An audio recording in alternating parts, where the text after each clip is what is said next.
Saya tanya kamu kudu Pak jawab. Paul Kalau enggak, bisa bertanya nggak nih? Boleh boleh, bertanya. boleh, boleh. Saya pernah dulu menolong anak broken.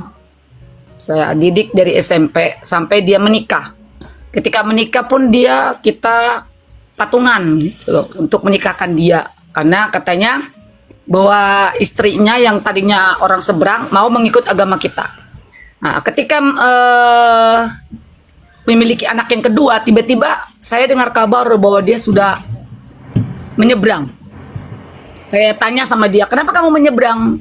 Jawabannya sangat menyakiti hati saya, eh, Pak Paul, karena dia bilang, saya waktu ikut sama kamu itu, saya kalau ke gereja kan selalu di belakang katanya. Dan saya juga, waduh, saya langsung seperti gempa bumi. Soalnya kan saya selalu mengajarkan dia, kalau setiap pagi ketika saya saat teduh, saya katakan, kamu sudah saat teduh? Dia selalu bilang, sudah. Saya jadi percaya saja gitu. Bagaimana saya untuk mengatasi ataupun memberi kepada dia bahwa dia itu salah, tidak boleh seperti itu gitu. Ibaratnya kacang lupa kulitnya. Itu Nggak bisa, saya minta Pak Paul. nggak bisa. Ya, jadi satu, Bu Eva nih nampaknya mengajarkannya ritual kepada anak-anak ini, kepada binaannya Bu Eva ya, binaan, anak binaan atau, nah, ritual itu sangat rentan sekali dengan perpindahan. Ya, kalau saya ngajari anak saya itu bukan ritual. Di rumah saya itu salib aja nggak ada. Tanda-tanda orang Kristen, salib atau Alkitab, buku ya. Kita malah nggak punya buku namanya Alkitab ya. Ya ada sih pakai bahasa Ibrani, bahasa bahasa Eritrea yang buat kita bagi-bagi itu ya. Bahasa Eritrea, bahasa Arab malah ada buat kita bagi-bagi, maksudnya buat penginjilan. Tetapi kita nggak pernah ngajari anak saya ritual-ritual keagamaan. Anak-anak saya mengenal Yesus dari pergumulan hidup orang tuanya. Setiap kali kita lagi ada pergumulan hidup, dulu kita dengan kekuatan kita sendiri dan kita banyak jatuh bangun. Terakhir kita berdoa kepada Tuhan Yesus, sungguh-sungguh anak-anak melihat kita puasa, ya, dan bahkan mereka ikut puasa bersama kami. Mereka berdoa bersama kami, menangis bersama kami. Bahkan ketika kami nggak punya makanan di rumah, anak saya waktu itu umur 5 tahun ya, kita ajarin, ya Miracle, kamu teriak aja Jehovah Jireh, minta ayam goreng. Dia ngomong, dia teriak sambil lompat-lompat, Jehovah Jireh, ore ayam goreng. Dia percaya kalau ayam goreng pasti datang, karena dia sudah bilang Jehovah Jireh, ayam goreng datang kan. Jehovah Jireh, ayam goreng datang. Beneran malam ini dikasih ayam goreng loh. Selama 1 minggu tiap hari dia doanya Jehovah Jireh, ayam goreng datang. Selama 1 minggu ada orang kasih ayam goreng taruh di pagar kami, di pintu pagar kami itu. Nah setelah lama saya baru tahu kalau itu ternyata bapaknya temennya dia yang kasih taruh di pagar. Cuman karena dia buru-buru, dia cuman beliin buat dia dan dia beliin buat kami. Dia tahu kita lagi susah. Karena anaknya dia itu sama anaknya saya berteman di sekolah. Dan anaknya dia nggak punya temen, temennya cuma anaknya saya doang. Jadi dia mungkin nggak tahu kenapa, ya pokoknya dia digerakkan tuh selama 1 minggu dia kirim ayam goreng. Dan kita nggak tahu tuh ya, sampai kita habis seminggu itu ya kita punya uang, entah kenapa kita punya uang. Nah anak-anak saya dari kecil biasa begitu.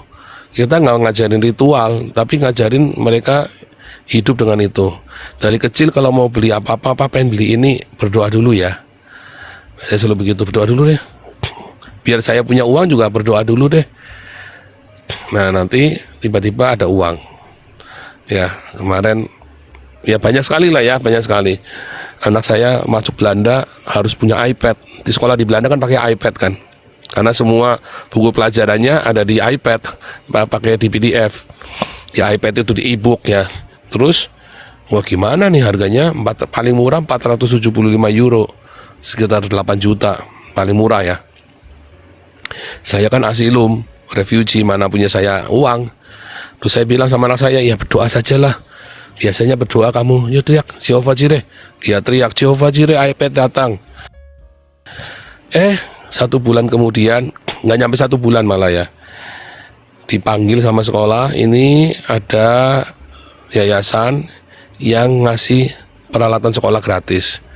Jadi kamu boleh beli iPad, tapi harus ada yang nanggung. Yang nanggung harus punya KTP Belanda. Kita refugee, wah tambah susah lagi. Siapa yang mau nanggung? Saya bilang begitu, karena harus ada yang jamin nih. Nah, terus tiba-tiba ini ya ada teman kita lah, orang Belanda.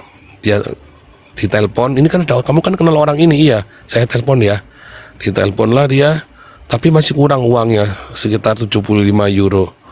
75 euro duit dari mana juga, duit kita pas-pasan. Dibayarin juga sama dia tuh langsung 75 euro. Semuanya lunas. Jadi anak saya terbiasa dengan hidup seperti itu, Bu Eva. Bukan dengan ritual-ritual yang kenapa sih harus, kamu sudah saat teduh belum? Sudah, saya emang nggak pernah nanya saya, anak saya sudah saat teduh belum? Nggak pernah nanya begitu. Saya selalu nanya anak saya, kamu udah baca Alkitab belum? Ya, karena buat saya lebih penting dia baca Alkitab.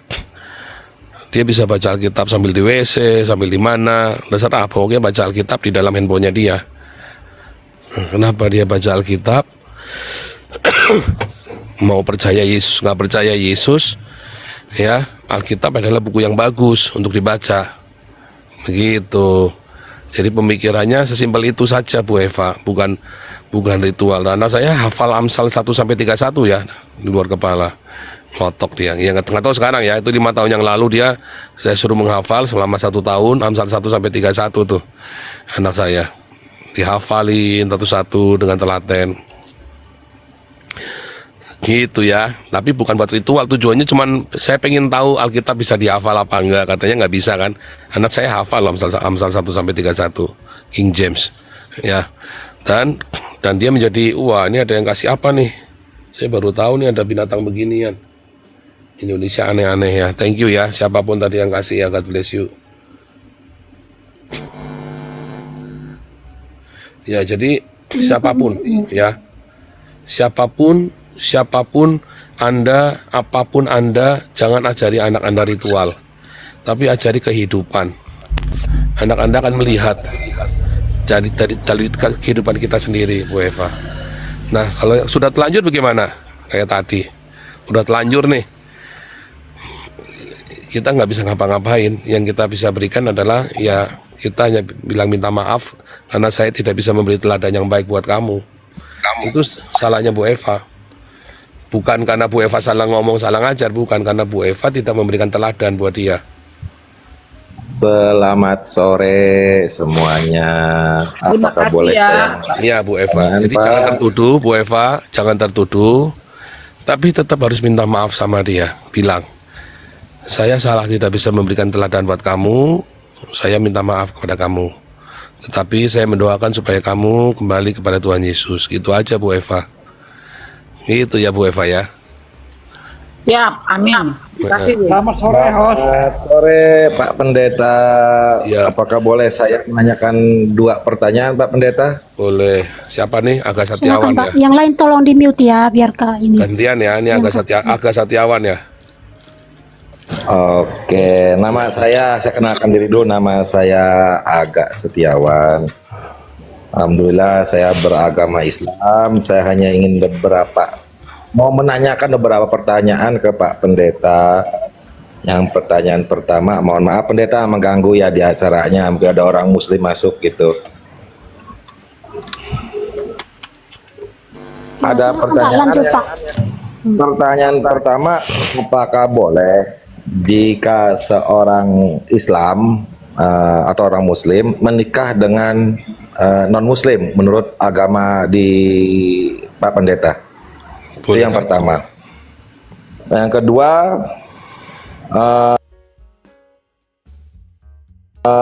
apakah ada Pak Pendeta yang di dalam Alkitab ya? Hanya bertanya nih ya, apakah pernah Yesus mengatakan, akulah yang mewahyukan Alkitab? Hanya itu aja Pendeta, jadi sebagai pertimbangan buat pertanyaan kami. Terima kasih. Ya, jadi kalau agama Kristen dengan orang Kristen yang lahir baru dibedain ya. Saya buat saya, kalau cuma sekedar agama, orang boleh nikah beda agama. Ya, tapi kalau seorang pengikut Kristus, biasanya dia tidak akan nikah dengan yang bukan pengikut Kristus. Pengikut Kristus itu bisa Buddha, Hindu, Kristen, Katolik, Islam. Tapi dia pengikut Kristus. Dia udah lepas dari semua agama, dia hanya mengikuti jalannya Tuhan Yesus, jalan salib. Gitu ya. Nah, itu. Tapi kalau dia pengikut Kristus, dia mau menikah dengan yang beda, yang dia percaya, ya suka-suka dia, cuman ya dia tidak akan mendapat berkat dari surga. Ya berkat yang istimewa, yang itu hanya alam roh yang tahu. Ya, tetapi kalau saya tidak pernah melarang, ya tidak pernah melarang perbedaan agama. Satu itu, dan memang tidak ada masalah sebetulnya. Ya, kalau sama-sama belum lahir baru, apanya mau diributin? Sama-sama ngelahir baru kok, sama-sama nggak mengerti tentang kekristenan kok. Jadi nggak masalah. Terus yang kedua tadi, apakah Tuhan Yesus pernah berkata, akulah yang mewahyukan Alkitab? Alkitab itu bukan wahyu, Alkitab ya Alkitab. Ya, Alkitab ya Alkitab. Ya, jadi kalau Alkitabnya orang Kristen yang mana? Ya dari Kejadian sampai Wahyu. Ya, jadi kalau ditanya apakah aku yang mewahyukan Alkitab, Yesus ya bukan. Ya, bukan Yesus yang mewahyukan Alkitab. Siapa yang mewahyukan Alkitab? Ya, Roh Kudus. Ya, Roh Kudus mewahyukan Alkitab kepada para nabi dan kepada para rasul. Makanya itu bisa ditulis Alkitab itu dengan hikmat dari Roh Kudus, ya baik para nabi maupun para rasul. Apakah Tuhan Yesus? Ya bukan. Ya, karena Tuhan Yesus tidak mengajarkan ajaran baru apapun, tidak mewahyukan apapun. Tuhan Yesus hanya datang untuk menggenapi hukum Taurat dan kitab para nabi. Begitu ya. Sesimpel itu saja. Oke. Terima kasih Pak Pendeta. Cuman ada satu lagi, kalau boleh saya bertanya satu lagi, boleh Pak Pendeta? Boleh. Kalau yang saya tahu itu kan Alkitab itu ada dari lembaga LAI ya, atau LIA sih ya. Itu yang diakui oleh para pengikut Tuhan Yesus gitu. Itu yang di Indonesia terjemahan.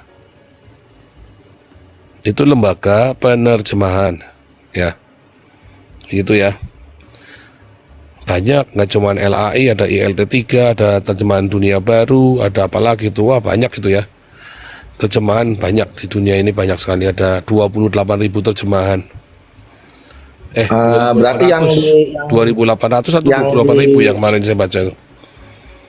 Yang dipakai oleh umat-umat Kristiani ini Alkitab yang mana tuh Pak Pendeta, biar saya bisa mempelajari juga. Ya pakailah LAI saja kalau bahasa Indonesia. Untuk keluaran dari versi apa tuh Pak? Kan itu banyak tuh, ada King James, apalagi tuh banyak sekali. No, sama saja, King James kan juga terjemahan juga bahasa Inggris. Terjemahan bahasa Inggris ada King James, The Net Bible, Messenger, NIV, dan ada macam-macam juga, ada Thomson, ada macam-macam lagi, ada berapa lagi tuh, ya. Nah, kamu bacanya bahasa Inggris apa bahasa Indonesia? Yang dipakai kan pakai bahasa Indonesia ya, mungkin kalau Inggris kan sulit memahami gitu kan, kalau Indonesia kan karena kita orang Indonesia jadi biar gampang memahami. Itu yang umum dipakai oleh umat-umat Kristiani, itu Alkitab yang LAI yang otomatis kan lembaga yang mengeluarkan dari bahasa Indonesia gitu. Tapi itu kan ada versinya, Pendeta. Versi mana yang harus kita pakai? Versi apa lagi? Versi terjemahan lama, terjemahan baru? Apa yang kamu maksud dengan versi? Ya itu dari Alkitabnya itu yang dipakai buat orang-orang yang belum memahami kan untuk mempelajari. Alkitab LAI cuman punya versi yang terjemahan yang lama sekali, terus terjemahan TL, ada TB. Nah sekarang ada TB yang revisi TB. Kamu mau yang mana? Ya pakailah yang revisi TB, yang itu kan terjemahan semua, tentu bahasanya lebih mendekati. Kalau pakai TB bahasanya masih bahasanya Soeharto itu. Kalau pakai revisi TB bahasanya bahasa modern. Oke, oke, kalau gitu. Terima kasih Pak Pendeta. Itu saja yang saya tanyakan. Ya, Terima kasih.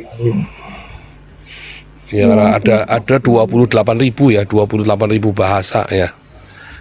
Alkitab itu diterjemahkan ke 28.000 bahasa dan versi-versinya.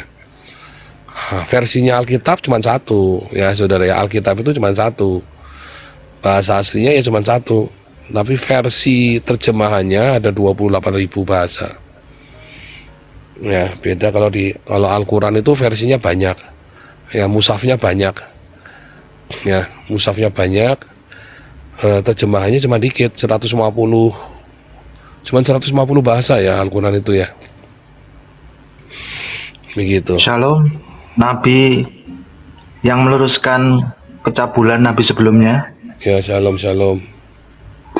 Mau tanya perbedaan nyawa, roh hidup, dan roh kudus.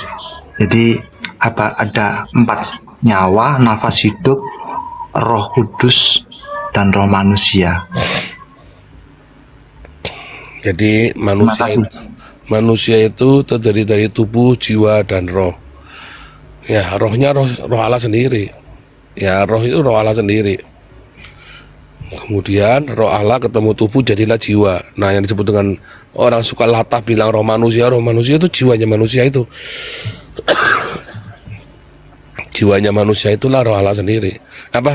Pertemuan dari roh Allah dengan tubuhnya manusia jadilah jiwa. Pengkhotbah mengatakan ya bahwa tubuh, Pengkhotbah 12 ya, tubuh kembali kepada debu, roh kembali kepada Sang Pencipta. Nah, pertanyaan jiwanya kemana? Jiwanya dia tanggung jawab dihakimi. Gitu ya. Arwah, Nabi. Arwah termasuk yang ditemui saat minta cenayang untuk mendatangkan, itu benar arwah.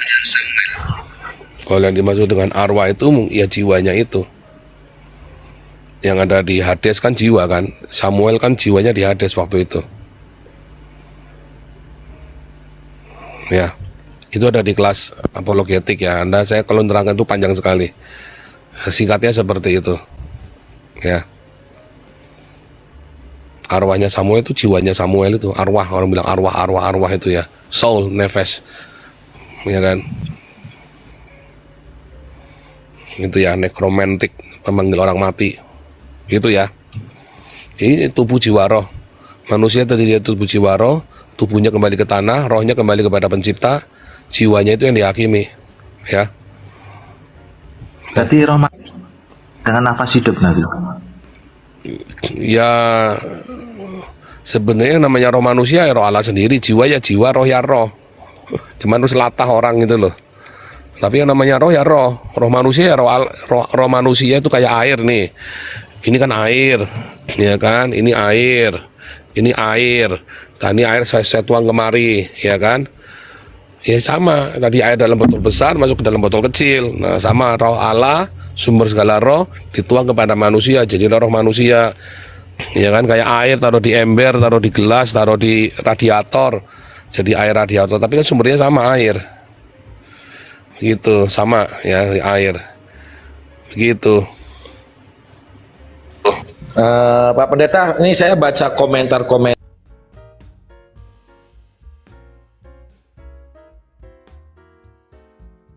di sini, Pak Pendeta. Mohon maaf saya memotong pertanyaan orangnya. Ini ada, saya baca komentar-komentar di sini ada Nabi 25 dan Nabi 26. Maksudnya Nabi vs Nabi 26 25, maksudnya gimana nih Pak Pendeta? Ini jangan sampai saya kasarnya mau mempelajari kebenaran dari Alkitab, tapi ini ada bacaan Nabi 25 vs Nabi 26. Ini maksudnya dari ketik komentar ini apa ya Pak Pendeta? Ya tanya sendiri sama mereka loh, jangan tanya sama saya kan yang ngetik. Mereka kan yang ngetik-ngetik. Oh, jadi Nabi itu masih terus berkelanjutan Pak Pendeta. Menurut Pak Pendeta bagaimana? Takas, Pak.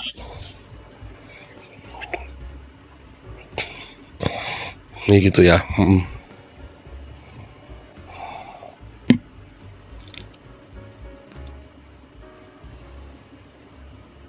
Iya, ini jadi untuk nabi ini masih berkelanjutan atau udah tutup?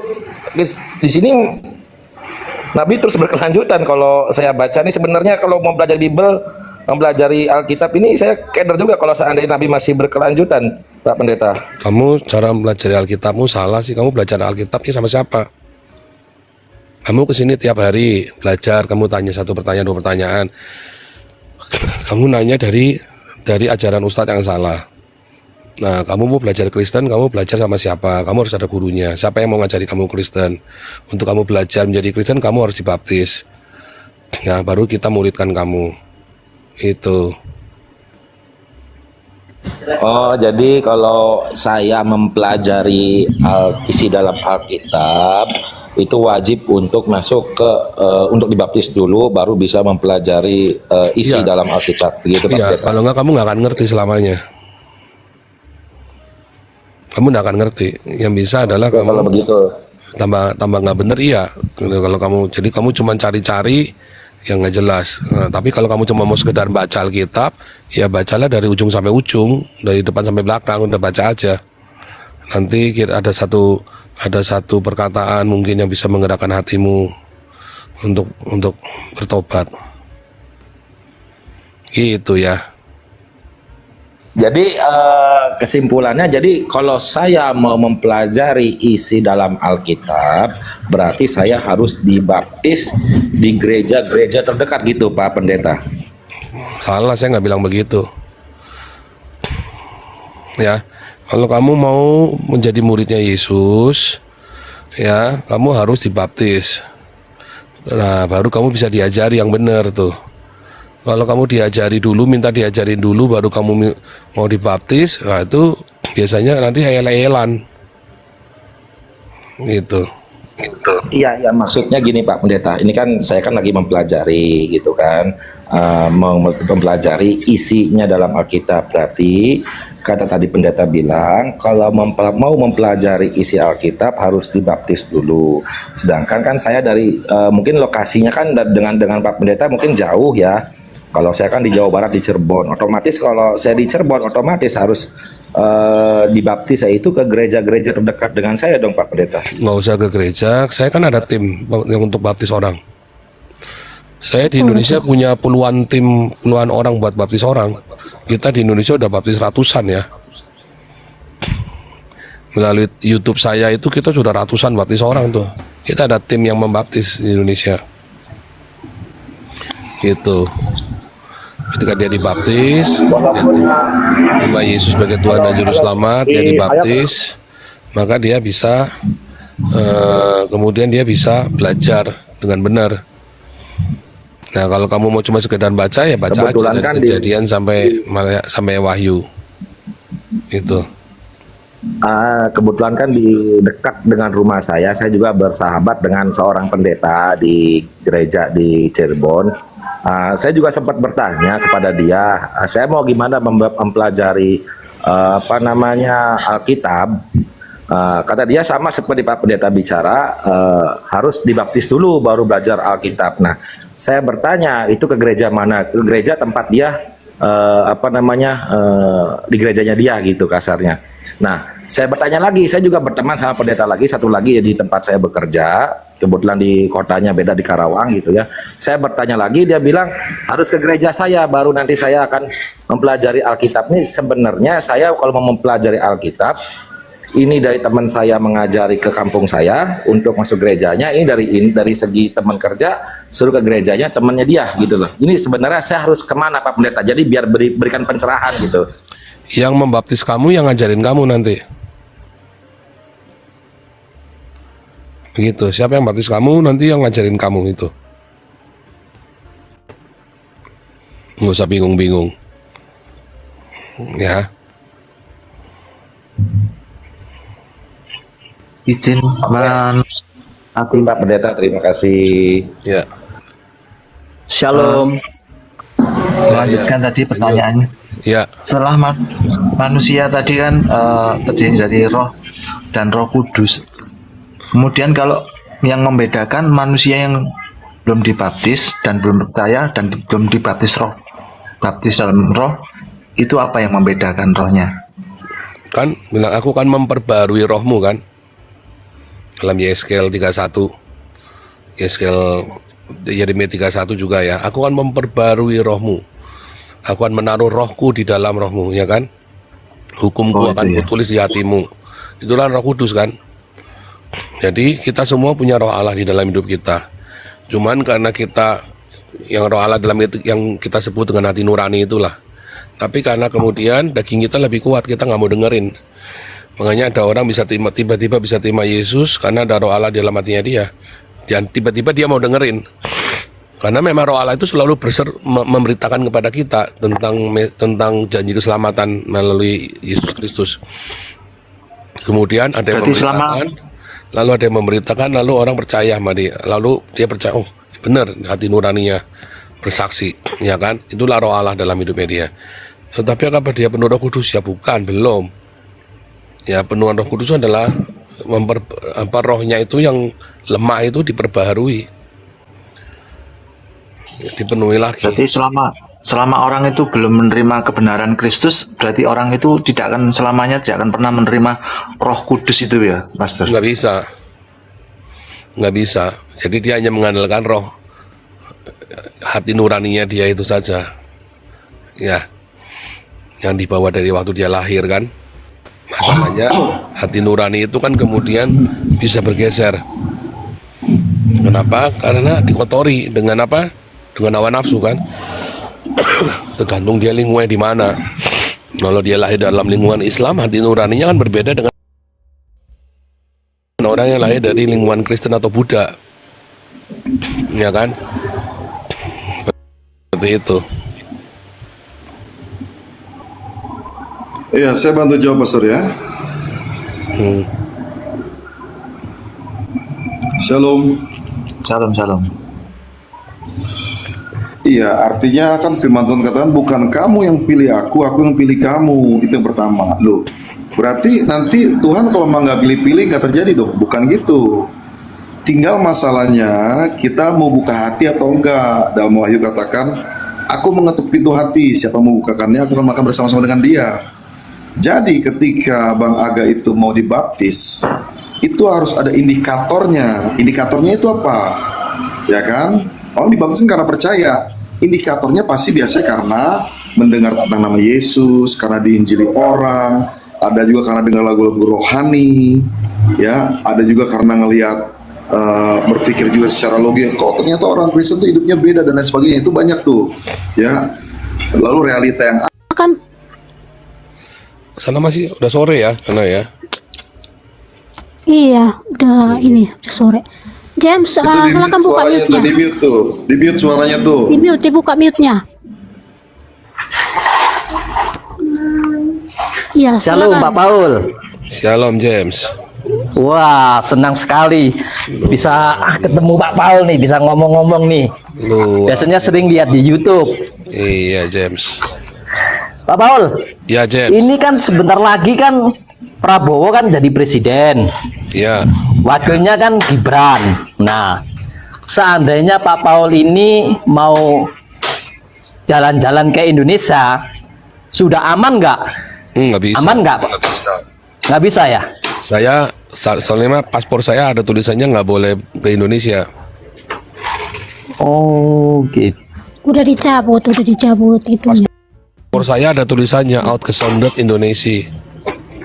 Jadi nggak boleh. Oh, gitu Pak Paul ya. Jadi Tak kirain tiketnya nggak bisa. boleh. Enggak, itu sampai nanti kalau nggak salah sampai 5 tahun lagi atau 10 tahun lagi ya. Saya lupa itu aturannya. Karena saya kan jadi warga negara Belanda karena refugee. Jadi di paspor saya pasti ada tulisan Outgezonden Indonesia. Semua refugee tidak boleh kembali ke negara asalnya. Kalau nggak nanti warga negara saya bisa batal. Gitu. Di mute, dibuka mute-nya. Soalnya berisik tadi makanya saya mute. Jack, aduh ada. Misal udah 10 tahun gitu bisa Pak Paul? Mungkin bisa, mungkin. Saya belum tahu aturannya. Saya lupa, belum baca. Ada aturannya. Oh, Heeh. Karena kan ini si itu sing yang pakai sarung itu kan berarti kan udah turun nih, gak jadi apa-apa. Nah, iya yang pakai sarung itu udah nggak jadi apa-apa itu habis ini. Nah, si Mahfud udah keok. Jadi kalau Pak Prabowo sama Gibran itu sepertinya netral kalau dari segi agama. Iya, tetapi kan saya sudah terlanjur apply refugee di sini. Saya warga negaranya memperoleh kewarganegaraan karena status political refugee. Gitu. Jadi saya tidak bisa sembarangan melanggar kesepakatan itu. Gitu. Gitu ya. Dan saya kehilangan hak saya sebagai warga negara, fasilitas-fasilitas yang saya peroleh, rumah apa segala macam bisa hilang loh. Saya kan sini dapat rumah sosial. Kalau saya apa bedanya rumah sosial dengan rumah biasa? Kalau rumah biasa, rumahnya sama, tapi harganya beda. Karena saya rumah sosial, saya berhak dapat harga cuman separuh harga 50%. Kalau orang lain bayarnya 1.200, saya bayarnya cuma 600. Ini apa nih? Kena peringatan nih. Wah, ini dulu aja deh ya. Ini si Jam ini itu apa open cam itu nggak lihat jelas banget. Jadi kena itu peringatan. Kenapa ya? Kenapa si James? Karena dia open cam itu kayak lagi bawa kendaraan. Oh, goyang-goyang ya? Iya. Iya. Aneh sekali ya. Atau merokok ya? Iya kayak ngerokok. Terus kalau kayak lagi bawa kendaraan itu juga bisa ke Bennett itu. Itu tadi dia diturun sama Jin, TikTok. Paul, melanjutkan tadi. Setelah orang-orang percaya yang dibaptis dengan air dan roh, yang membedakan roh dengan dan api gimana Pak Paul? Yang dimaksud dengan baptisan api? Api itu adalah baptisan pemurnian kita. Jadi kalau kita sudah lahir baru, terima Yesus sebagai Tuhan dan Juru Selamat, kita kan dibaptis dengan air. Lalu dalam prosesnya kita mengalami baptisan Roh Kudus. Nah, dari mana kita tahu iman kita benar apa enggak kan? Kan harus diuji kan. Kadang-kadang kan ada orang cuman pura-pura aja kan. Nah, baptisan api itu adalah pencobaan dalam hidup kita. Semua apa yang dulu kita tabur, kita tuai di masa sekarang. Respon-respon kita itulah baptisan api. Kalau kita responnya nggak baik dari semua yang kita tuai, ya itu menunjukkan ya kita diulang terus sampai kita benar responnya, dimurnikan terus hati kita. Gitu. Ya. Itulah baptisan api, dimurnikan hati kita. Jadi intinya kalau sudah dibaptis air dan api itu bisa dikatakan pada tahapan menginjak pada level penuh roh kudus Pak Paul ya? Bukan, ya penuh Roh Kudus itu tetap harus dibaptis dengan api. Ya. Pemurnian. Semua orang selama masih hidup di dunia ini, seumur hidupnya dia dibaptis dengan api. Oh gitu Pak. Ya. Nah, itu bagi saya ya yang tidak percaya purgatori.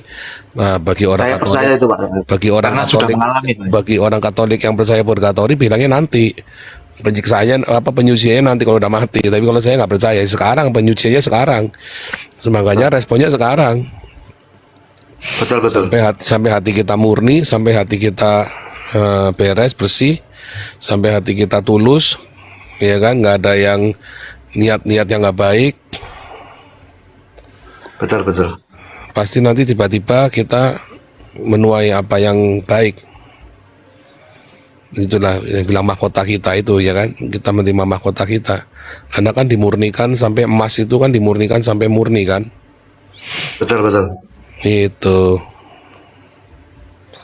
Iya nih saya nggak bisa berkutik ya karena suara saya nggak bisa keras lagi ya. Suara saya tapi udah lumayan ya. Udah lebih keras ya dari tadi ya. Saya kerasin volumenya karena saya kalau ngomong dikit tidak langsung nyangkut di sini. Udah besar. Bagus. Pak Pendeta. Langsung nyangkut. Cukup bagus sinyalnya. Ya oke deh. Gitu ya. Kemudian itu Pak Paul, Ya. melanjutkan.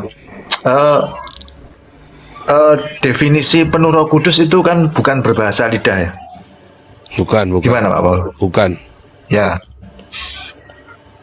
Karena beberapa gereja kan itu Pak, penekanannya di sana bahwa ya. bahasa lidah itu penekanan sebagai indikator penuh Roh Kudus, itu seringkali yang menjadi pertentangan dalam batin saya kalau di dalam gereja tersebut Iya. masih mendoktrinkan.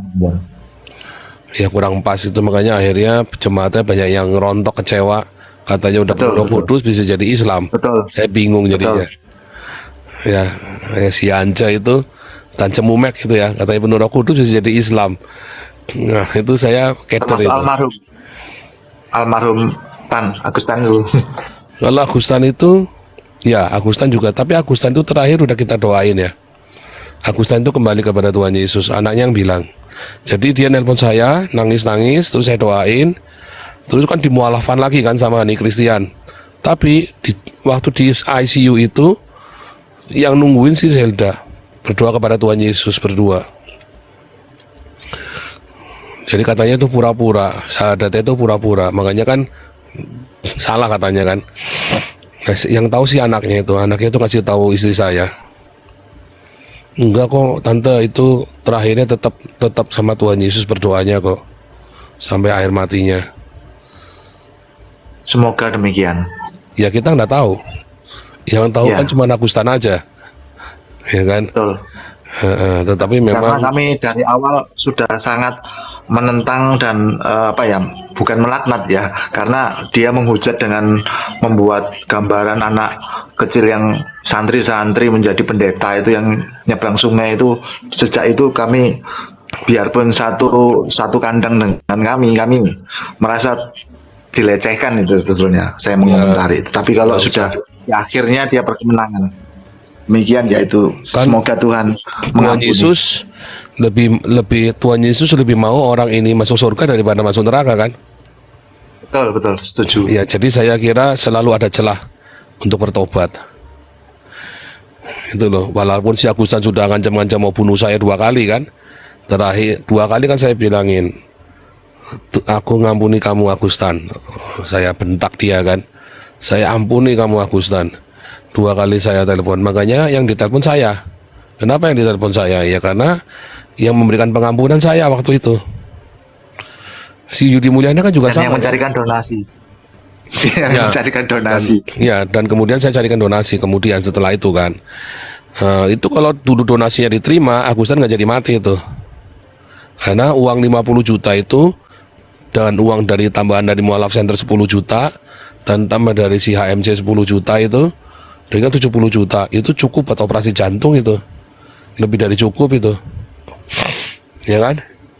Tanpa harus ngantri. Dia kan waktu itu masalahnya kan kudu ngantri. Kalau pakai BPJS kan kudu ngantri. Tapi kalau dia punya uang 70 juta, dia kan bisa mulai operasi dulu, sembuh. Ya kan? Salahnya kan di situ kan si Agustan. Padahal saya sudah bilang itu uang bukan untuk kristenisasi. Pokoknya kita berikan sebagai tanda kita peduli. Ya kan? Kasih. Saya berikan 50 juta itu. Tapi kan ditolak. Ya terserah dia kan. Karena itu yang tolak. Jadi Agustan ini korban pergaulan yang buruk menurut saya. Pergaulan yang buruk. Jadi dosen saya adalah seniornya Agustan. Jadi Agustan kan di sekolah Alkitab. Itu bukan sekolah Alkitab tetapi kursus Alkitab yang di GPPS. Jadi bukan sekolah teologinya, tapi kursus Alkitabnya yang 1 tahunan itu ya. 6 bulan apa 1 tahun ya, saya lupa ya. Mungkin itu kayak kursus, kayak kita kan juga sama. Saya kan punya 6 bulan. Kiosai Bible College, tapi juga ada kursus evangelis. Jadi kita ya ada yang program 4 bulan, ada yang program 3 tahun. Nah, Agustan ini yang program singkat-singkat itu.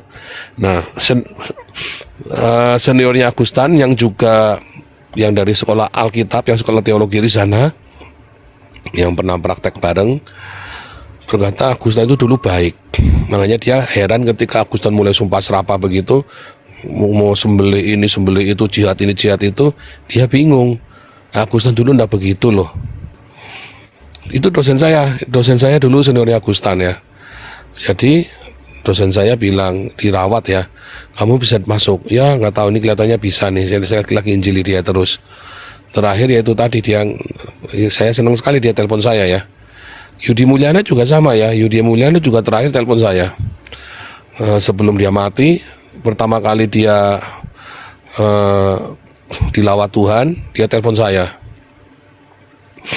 Ya, dia telepon saya karena dulu kan pernah saya injili kan, saya datengin rumahnya kan, saya samperin kan, saya injilin dia. Ali Makrus kan juga sama, Ali Makrus kan saya samperin ke rumahnya kan. Di Malang atau di Surabaya gitu? Yang di Surabaya, masuk apa di daerah apa itu, masuk pelosok-pelosok itu ya, aduh ribet banget itu. Masuk Surabaya dulu, yang masuk di dekat masjid itu rumahnya dia itu, di Ali Makrus itu, masuk ke dalam-dalam itu dulu ya. Nah itu kita doain, kita baptis ulang. Kalau Ali Makrus itu langsung kita baptis ulang ya. Kalau Yudi Mulyana karena saya lagi nggak di Indonesia waktu itu, akhirnya dia gabung ke Surabaya, dibaptis di Surabaya. Ya karena apa namanya, nggak ini ya, apa namanya, nggak, dulu saya belum punya tim yang kuat kayak sekarang ya. Waktu Yudi Mulyana itu kan, kalau sekarang kan saya punya tim solid kan. Jadi kita sudah punya orang-orang buat baptis orang. Terus kita langsung rawat, kita langsung muridkan, kita langsung ajarin. Makanya kalau mau belajar Alkitab harus dibaptis. Kalau enggak dia nggak akan percuma. Kalau mau ya belajar sendiri, baca Alkitab. Baca Alkitab namanya, bukan belajar. Kalau namanya mau belajar, mau jadi murid, ya harus dibaptis dulu. Ya, kalau enggak dia percuma. Ya, Dia nggak percaya pun nggak bisa belajar. Iya. Orang tidak akan bisa belajar kalau dia belum percaya. Ya, yang bisa adalah dia cuman ya baca Alkitab. Nah, tapi tidak bisa masuk. Biasanya seperti itu sih. Baca tidak bisa masuk. Tapi kalau Mungkin sudah ada bisa. Roh Kudus, Kalau dasarnya hatinya dia memang mau cari kebenaran bisa. Tulus. Tapi kebanyakan orang baca Alkitab mau cari-cari ruwet, gitu loh. Akhirnya tambah ruwet hidupnya dia. Hidupnya pun tambah ruwet. Makanya para mualaf itu hidupnya tambah ruwet. Para mualaf itu kan anaknya pada mati kan akhirnya kan. ya. Anaknya pada mati. Dan mereka Apalagi kalau dia sering mulai nggak sadar itu Pak Paun. Tidak menyadari akan teguran Tuhan itu sih. Karena makanya, apa? Ya makanya sudah, kemarin saya ngomong dengan jelas, lihat kamu ya, Yudi Mulyana anaknya Down syndrome, Hani Christian anaknya mati, Stephen Indra anaknya mati, Irena Handanu anaknya mati, Yaya Waloni anaknya mati, Kainama anaknya mati, Mega Fitri anaknya mati, bahkan dia ikut mati juga. Itu Agustan kemarin kalau si Seldanya jadi Islam ya ikut mati, atau kalau si Agustan dengan istrinya ini punya anak, anaknya mati pasti. Terus kemarin ada siapa itu Dan Cemumek tak omongi kan, kamu punya anak, punya, sebentar lagi anakmu mati nanti. Kecuali anakmu nggak jadi Islam ya, tapi kalau anakmu jadi Islam mati dia. Kalau anaknya Hani, anaknya Stephen, anaknya Kainama kan diislamkan semua ya matilah. Ya kan, dibunuh sama iblis. Karena apa? Karena dia menolak perjanjian anak tunggal Allah, Yesus Kristus. Ya ajaib memang begitu ya.